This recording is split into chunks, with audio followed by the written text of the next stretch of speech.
వ్రతశాల ఇది నా యేసు నివసించశాల.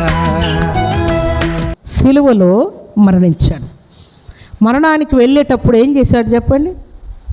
గెత్సేమనే తోటకు వెళ్ళాడు యేసయ్య. వెళ్ళి ఏం చేశాడు? ప్రార్థన చేశాడు. ఏ ప్రార్థన చేశాడు ఆయన? ఏ ప్రార్థన? కన్నీటి ప్రార్థన చేశాడు కదా. ప్రభువా నీ చిత్తమైతే ఈ గిన్నె నా నుండి తొలగించు. ఏ గిన్నె?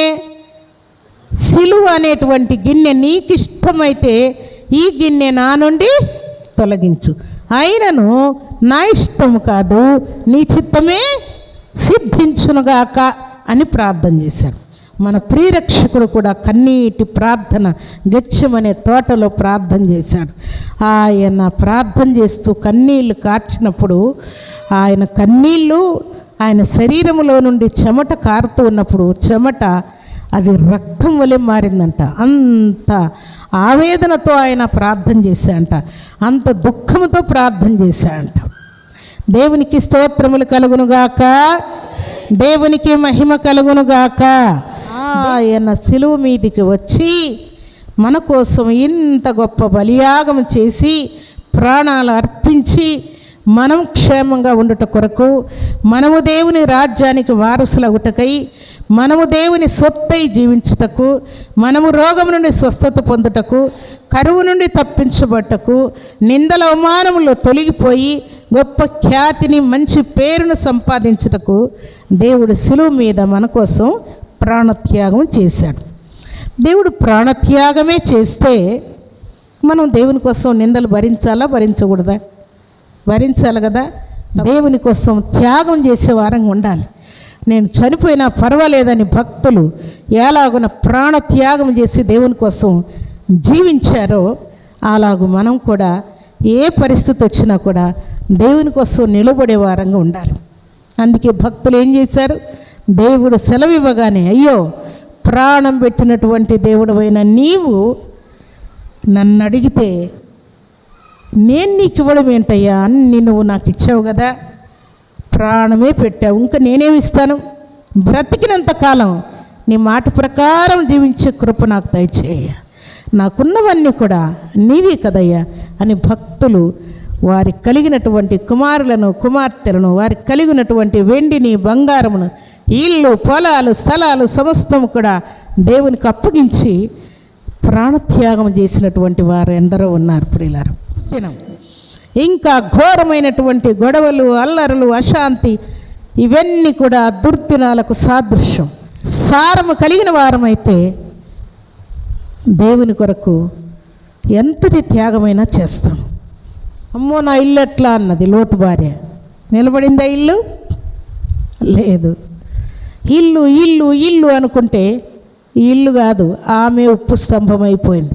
వెనక్కి చూడొద్దన్నాడు దేవుడు, వెనక్కి చూసి ఉప్పు స్తంభం అయిపోయింది. దేవుని ప్రభావమును మనం లెక్క పెట్టుకుంటే మనం ఎంత బూడిదో మనకు అర్థమైపోద్ది. దేవుని యొక్క గొప్పతనాన్ని మనం లెక్కేసుకుంటే మనం ఎంత ఆవిరి వంటి వారో మనకు అర్థమైపోతుంది, మనం ఎంత పొగ వంటి వారమో మనకు అర్థమైపోతుంది. అందుకని భక్తులు దేవుని దగ్గర చేరినప్పుడు వారు ముద్ర ఉంగరముగా ఉన్నప్పటికీ, భక్తుడైనటువంటి యోబు ముద్ర ఉంగరముగా ఉన్నప్పటికీ ఏమన్నాడు? ఆవిరి వంటి వాడనైనా నేను, ఊపిరి వంటి వాడనైనా నేను నీ సన్నిధిలో ప్రార్థన చేస్తాను. దేవుని యొక్క గొప్పతనాన్ని మనం జ్ఞాపకం చేసుకుంటే మన స్థితిగతులు ఇంకెన్నున్నా కూడా అవన్నీ బూడిదతో, ఆవిరితో, గడ్డితో సమానముగా ఎంచుకుంటాం ప్రియులారా. ఉన్న కొద్ది కాలం దేవా నీ చిత్తము నెరవేర్చే కృప దయచేయండి. నా ద్వారా నీకు మహిమ రావాలి తప్ప నా వలన నీకు అవమానం జరగకూడదు తండ్రి. ముద్ర ఉంగరముగా నన్ను స్థిరపరచుతండి. మరలా మరలా నేను సిలువ వేసే పరిస్థితి రానియద్దు తండ్రి.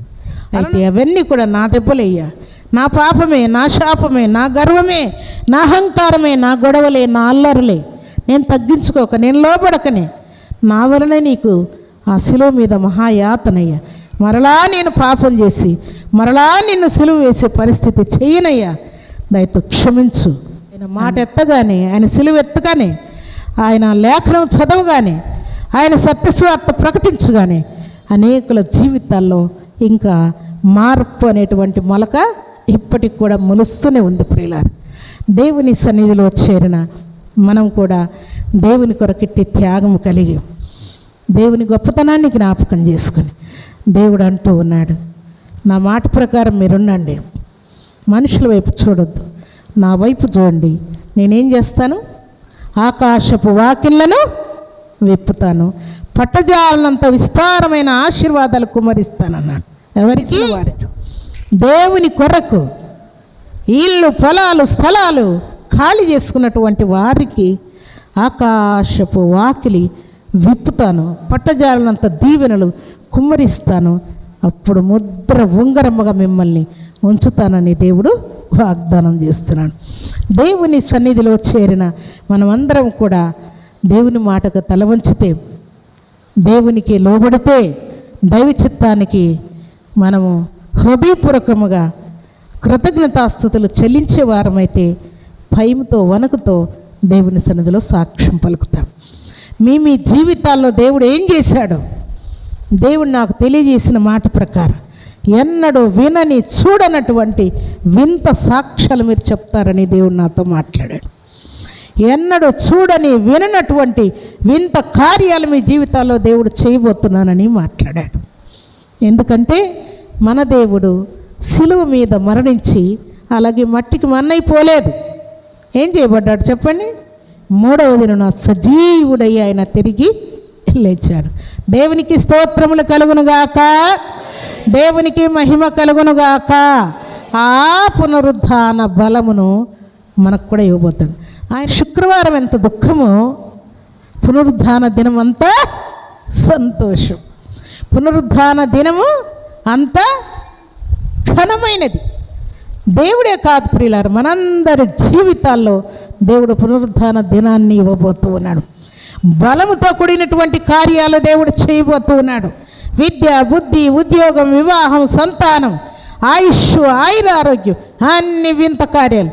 ఎవరెవరు మిమ్మల్ని చూసిన వారందరూ మిమ్మల్ని హేళన చేసి ఉంటారు. వాళ్ళు రోగిష్ఠులు, ఎప్పుడు రోగాలే వాళ్ళకి. వారికి వివాహాలు జరగవు, ఇంకా వారికి బిడ్డలు పుట్టరు, వారి ఇల్లు కట్టించుకోరు, వాళ్ళ దరిద్రం అంతే అని ఈలాగ మనల్ని అందరూ హేళన చేస్తూ ఉంటారు. ఈ టైంలోనే దేవుడు ఆయన పునరుద్ధాన బలము చేత బలమైన కార్యములు దేవుడు చేయబోతున్నాడు. చేసినప్పుడు నిజముగా ఈ కుటుంబాన్ని, ఈ సంఘాన్ని, ఈ కుమారుణ్ణి, ఈ కుమార్తెను దేవుడు ముద్ర ఉంగరముగా ఉంచుకున్నాడు.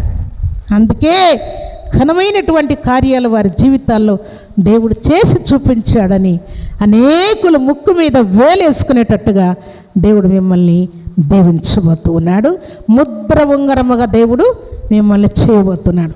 అయితే దీనికి మనలో దేవునికి అడ్డముగా ఏమి ఉండకూడదు ప్రియులారా. రక్షింపనేరక ఉండునట్లు నా చేతులు కురచకాలేదన్నాడు. కొంతమందికి అప్పుడప్పుడు చెవులు మందమవుతుంటాయి. మందమయ్యడం అంటే ఏంటి చెప్పండి? మనం పిలుస్తుంటాం, వాళ్ళు పలకరు. ఎందుకు పలకరంటే చెవులు మందమై ఉంటాయి.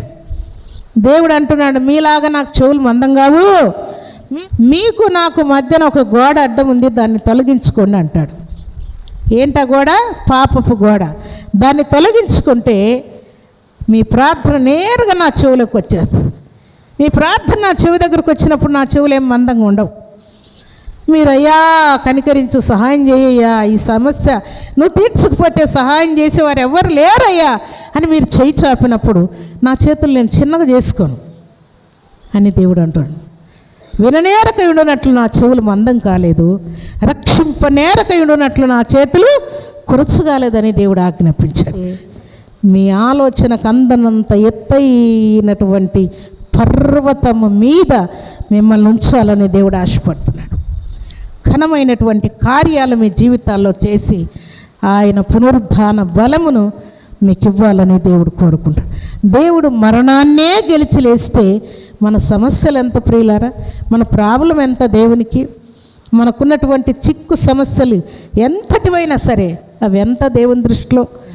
దేవుడు గొప్ప అధికారంతో కూడినటువంటి ఉంగరాన్ని వద్దకైకి ఇచ్చినట్లుగా నీకు కూడా అట్టి అధికారం దేవుడు ఇవ్వబోతూ ఉన్నాడు. అలాగే చిన్న కుమారునికి ఇచ్చినటువంటి హోదాతో కూడినటువంటి ఆస్తి హక్కును, యజమాని తత్వాన్ని చిన్న కుమారునికి ఎలాగో తిరిగి ఇచ్చి ఉంగరం పెట్టాడో అట్టి అధికారమును దేవుడు నీకు కూడా ఇవ్వబోతున్నాడు. అలాగే ముద్ర ఉంగరముగా నిన్ను స్థిరపరచబోతున్నాడు. దేవుడు అలాగ నిన్ను స్థిరపరిచినప్పుడు భక్తుడైన యోబుకి ఎన్నొచ్చినా కూడా దేవుణ్ణి దూషించలేదు. నా దేవుడు ఎన్నడూ కూడా నాకు కష్టం కలిగించడు, అపవాది వలన ఈ కీడు నా మీదకి వచ్చింది అని గుర్తించాడు. నీకు, నీ ఇంటికి, నీ పొలానికి, నీ స్థలానికి, నీ విద్య, నీ బుద్ధి, నీ ఉద్యోగానికి, నీ వివాహానికి, నీ సంతానానికి, నీ అప్పులకు, నీ కేసులకు ఏదైనా నీకు ఆటంకం కలుగుతుందంటే దేవుడు కాదు ప్రియులారా. దేవుని యొక్క ఆశీర్వాదం పొందుకోవడానికి నువ్వు సమీపముగా ఉన్నావు, మధ్యన అపవాది ఆటంకం కలుగుతూ ఉన్నది. ఈ ఆటంకం దేవుడు యోబు ఇంటి మీదకి వచ్చినటువంటి అపవాది ఆటంకాన్ని ఆర్పివేసిన దేవుడు నీ మీదికి, నీ ఇంటి మీదికి, నీ పొలం మీదికి, నీ స్థలం మీదికి, నీ వ్యక్తిగత జీవితం మీదకి వచ్చినటువంటి అపవాది తంత్రములన్నిటిని కూడా దేవుడు కాల్చిపోతున్నాడు. దేవుని ఎదుట మీరు పలకవలసినటువంటి సాక్ష్యాలు ఆపుకోకుండా హృదయపూర్వకంగా సాక్ష్యం పలకండి. మీరు అనుకున్నటువంటి అర్పణలు దేవునికి సమర్పించండి.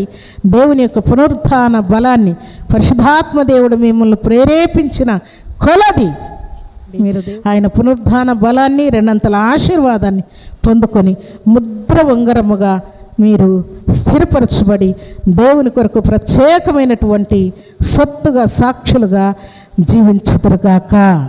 అలాంటి కృపా భాగ్యం సర్వశక్తిమంతుడైనటువంటి దేవాతి దేవుడు సర్వసమృద్ధిగా మనందరికీ అనుగ్రహించి ఆయన పునరుద్ధాన బలముతో నింపి దీవించి ఆశీర్వదించునుగాక. ఆమేన్.